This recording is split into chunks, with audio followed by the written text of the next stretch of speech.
this will not be your average lunch and learn session. It'll be a fun one, and I'll be sharing my story instead of statistics or any guys things, and just like interacting. So this is a picture of me skiing for the first time, which is really fun. And if you want to go to the next slide, I love to travel and do different adventures. Just this past weekend, I went hiking on Preacher's Rock, if anyone's ever been there before, on the Appalachian Trail, and just really enjoyed traveling to all kinds of places. I graduated from UGA. Do we have any alums here? No? Oh, wow. Well, go Dogs. Sam Johnson, he can be here. He told me to tell you go Dogs. Okay, great. And I graduated with a public relations degree. I just have always really enjoyed advocating for those with disabilities, sharing my story, learning more, and being involved in many organizations from a really young age. I love to share my story, and I also blog and do a lot of writing as well. So thank you for having me. Yeah, sweetie. So I'm going to go over 4 things that you guys will take away that'll be helpful for traveling with a disability and learning more. So the first one is feelings. You want to make sure you know everyone that is a Delta customer that does have a disability has an outstanding experience just like everyone else. And so first I want to kind of put you guys in my shoes of what it feels like to fly with a disability. You know, the airport is already an anxious, stressful situation, but when you have a disability, it's like heightened twice more than that. When I fly, I usually have like a 5-page Google Doc of all the information I need, such as my wheelchair measurements, how much battery I need for my ventilator, what kind of plane it is, if it'll fit, all kinds of different things. How can I pack my medications, and how many bags can I bring? So it's a lot more intense and like planning beforehand. So you're already kind of anxious and a bit stressed for that. The picture down there is when I was in college, and we were tasked to take pictures that represented our disability. And that was one of my favorites because it's at a bus stop, and it kind of shows from my perspective of where I am and how I see the world. So it's really lower and basically at people's butts most of the time. And I was always scared of like backpacks being floated to my face, or people not paying attention, being stepped over, you know, crowds and things like that. And that's even more so at the airport as well. Just imagine people rushing by with bags that aren't paying attention, and, you know, crowds and things like that. And then also being lower down at the same time when everyone's kind of towering over you. So it can already feel just stressful just for that, for your perspective. Also, you aren't really sure what to expect because each flight is a bit different because you are interacting with so many different people. When you have a disability, you have to advocate for every little thing when it comes to flying, and that can be a lot of work as well, and just also kind of stressful because you don't know who you're gonna get that day for that flight, and just hope that you have a great experience. The top picture is when I went surfing, and I felt like that really was flying, so I just thought it was a good representation. And then also, if you do have a disability, you're already taking a courageous step by flying in the first place, just because it is so complicated, so many variables, things to consider. So already you're being brave and putting yourself out there. Basically, your trust into someone else's hands, even more so. Your life, your medications, your luggage, your wheelchair, all these different things that are in your guys' hands. And you're also hopeful and excited for your trip and where you're going and who you're going to interact with, and just just everyone you're gonna meet. So that's a little bit about how you guys, people with a disability will feel when traveling, and I think it helps to relay that so you guys all kind of can put yourself in the customer's shoes with a disability and really kind of understand where we're coming from and what we experience on a day-to-day basis. So the second thing that I'm going to go over is baggage, and kind of walk you through the process of flying as well. So for baggage, yeah, thanks. When you do have a disability, you travel with a lot more baggage. This picture down here is when I went to Mexico, and all those suitcases on the left side are mine. And then my friend that came with me, all she had was that little suitcase and just her carry-on bag. And then that huge light blue suitcase was just all of my medical equipment. So as you can see, it's a lot more things to keep track of and handle when you are flying. And these things are not replaceable. They're very important. You know, if the luggage gets lost, that could mean you're not receiving medications you need, or things like that that are really, you know, important and life-altering. Also, the top picture is when I travel on the road for a road trip, and I have to bring my own equipment to help me live during the trip and daily living. So when I was traveling abroad, I have to figure all of that out ahead of time. So I have to rent certain equipment to already be at the place I'm at. So that's another step I have to take if I'm flying to figure all of that out. I had to call different companies to see, you know, where's the nearest wheelchair place? What happens if my ventilator stops working? All these things when I do travel.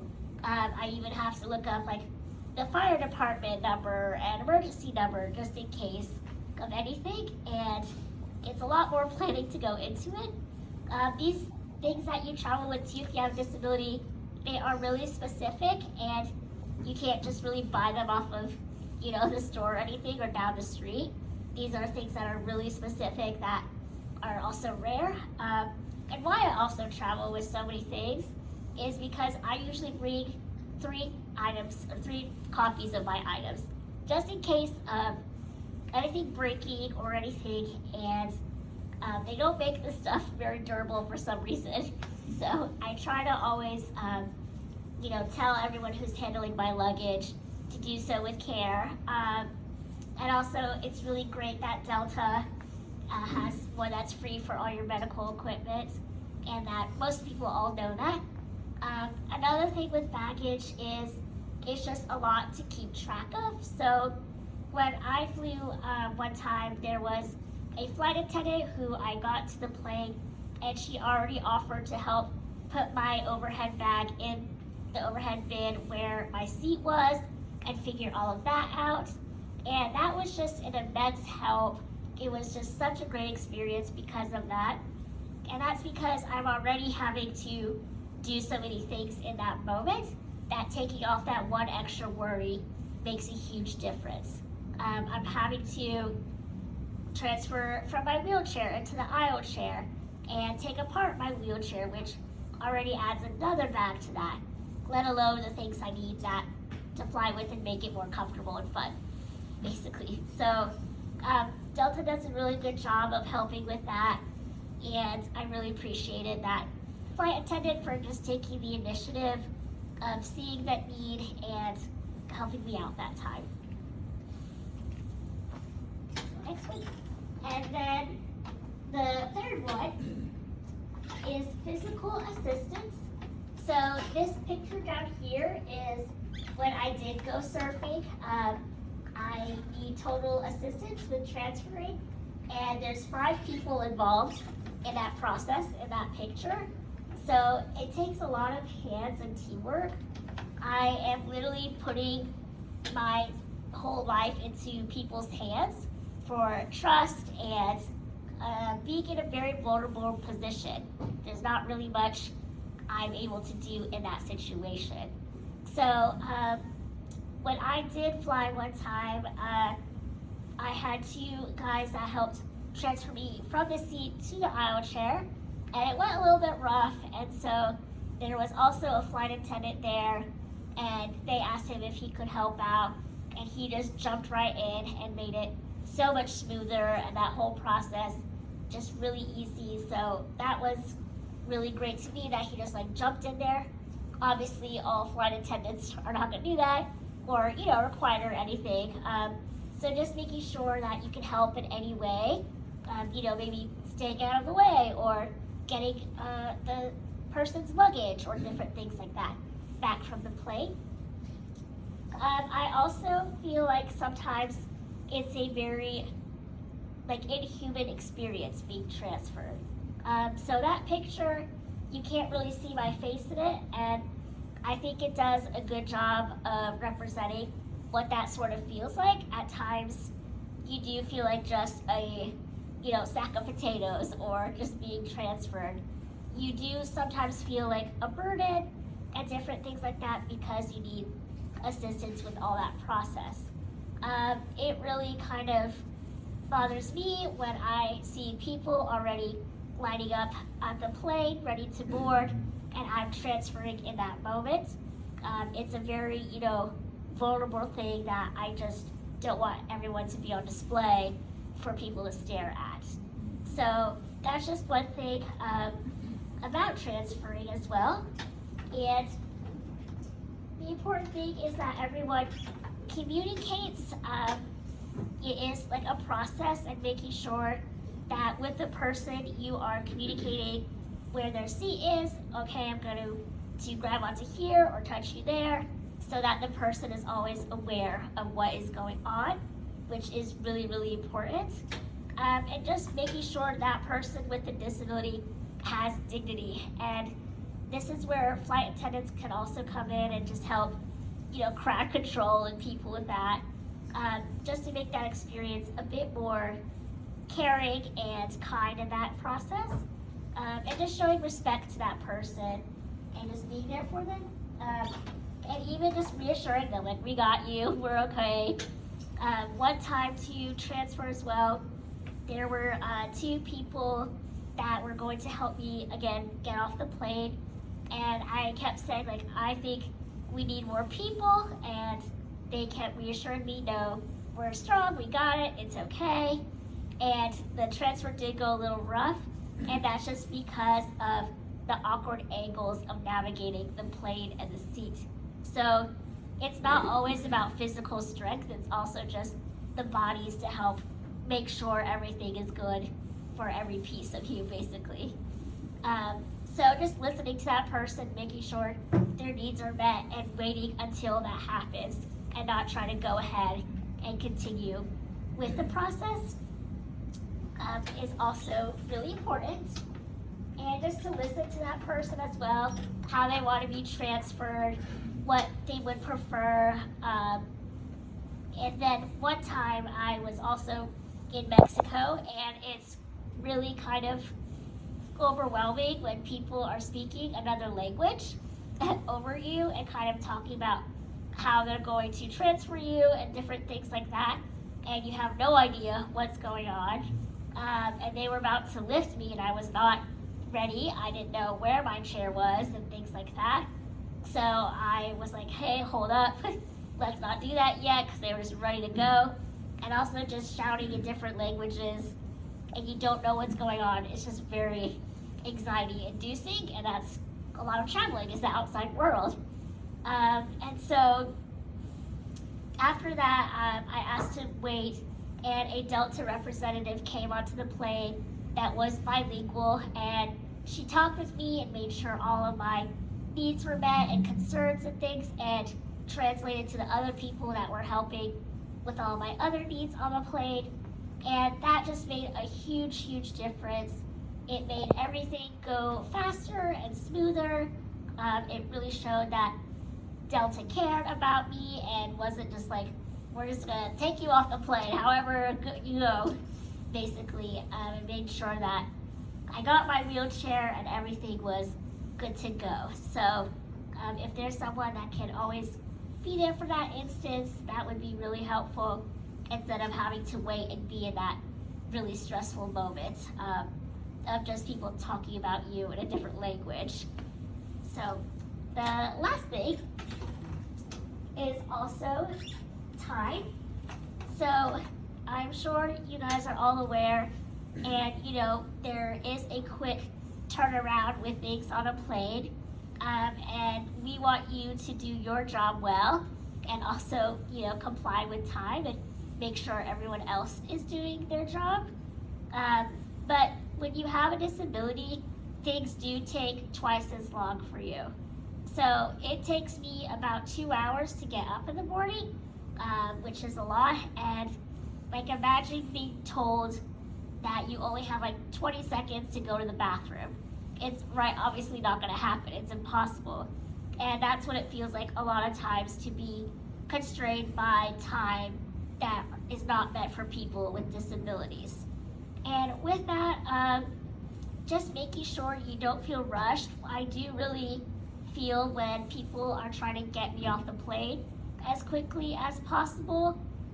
It is very stressful, and I feel like a burden, and that it's also hard to advocate because there's so many people you interact with when you fly and have a disability that constantly advocating for yourself too is just a lot of work. And so really taking the time to listen to that person is really important, and giving them the respect and time they need, even if they have a sensory disability, just waiting until they're ready to deboard or whatever the need is, to show patience to that person. It is just really hard at times, and one time when I was deboarding, I felt very rushed to get off a plane, and so because of that, I left without my wheelchair kind of intact, and so I was really uncomfortable until I could find a spot to resettle, get situated and everything, and it just made that process uncomfortable, and really a difference. So giving people with disabilities the time they need and respect also helps if you guys all work together, and also makes things and time move a lot faster. Yeah, that's a picture of me at Disney. I'm sure you guys all know the wait times of those lines. They're pretty miserable, but they have the disability pass, which is great. So, and also because I have to get to the airport at least 2 to 3 hours before my flight, I usually have to get here really, really far in advance, just to be able to make sure everything is situated, from my bags to, even your passport, TSA, and all of that things, and then even getting onto your plane. And also making sure where your wheelchair is also another kind of thing you have to think about. And so you kind of have all of these things running in your head, as well as trying to navigate the right then and there. And so with that, I just really have to plan ahead and really consider time, and kind of plan ahead than most people. But the last slide, if you want to go to it, basically now you know the 4 the important things to consider for people with disabilities and their passengers. And you're probably wondering well, okay, what can I do with all this information? Great, I know this, but now what? And the best thing that anyone can do is just ask that person what they need and what they need help with. You're never going to know who has a disability or not. A lot of disabilities are invisible, and if you can tell from the picture in my seat on the plane, I look like everyone else. You wouldn't be able to tell that I use a wheelchair in that photo. And so just being able to ask, how can I help? What can I do in that moment is really, really important, because, it shows you care, it takes that extra step. And some other little tidbits. For me, I can't open bags really, so if the flight attendant can open the bag ahead of time for me, that's really helpful. I need a straw with drinks, so having that ready, and just all these little things, just asking how you can be there for every process while someone is on the plane. And then another thing that I experience a lot is people talking to the person next to me and not me instead. A lot of people assume that I can't think or talk for myself, and it also just feels very kind of inhuman in that you're not being seen and heard in that moment. And so make sure to ask the actual person and not say, hey, does she need this? And I'm right there. It can be very, jarring in that experience too, to not feel respected in that way and talked about as if you're not there. But if someone can't verbalize for themselves, usually the person will jump in and respond. So there's no right or wrong way, but always ask the person in that moment. So that's what I encourage most flight attendants and people to do, really anyone who works at Delta, and part of the huge process that is here and the many different things. But I really enjoyed traveling and sharing my story. Delta does a lot of great things. One thing I love in particular is the website is super easy to navigate, and there's a lot of information that is easy to find, and that's not the same for every website, especially when you have to find so many different things, and the information is really clear. When I call also to book my flight, someone is always really helpful and understanding of the situation, and if not, they get someone else on the line to make sure that I will be on a great plane in a great seat and everything will work out. But I just hope that I was able to kind of share what it's like to travel with a disability and ways that you can help, and then also to put you guys sort of in my shoes of what it feels like. So that's really it. Thank you. You can go to the next slide if you want. And then these are pictures from my trip to Mexico. So I just really want to travel more, and hopefully, the world will become more accessible and more kinder and full of more awareness too for people with disabilities, so they feel like they can travel with ease instead of it being so difficult. So I guess questions now, but I don't know. Yeah, we are not a shy bunch. Okay.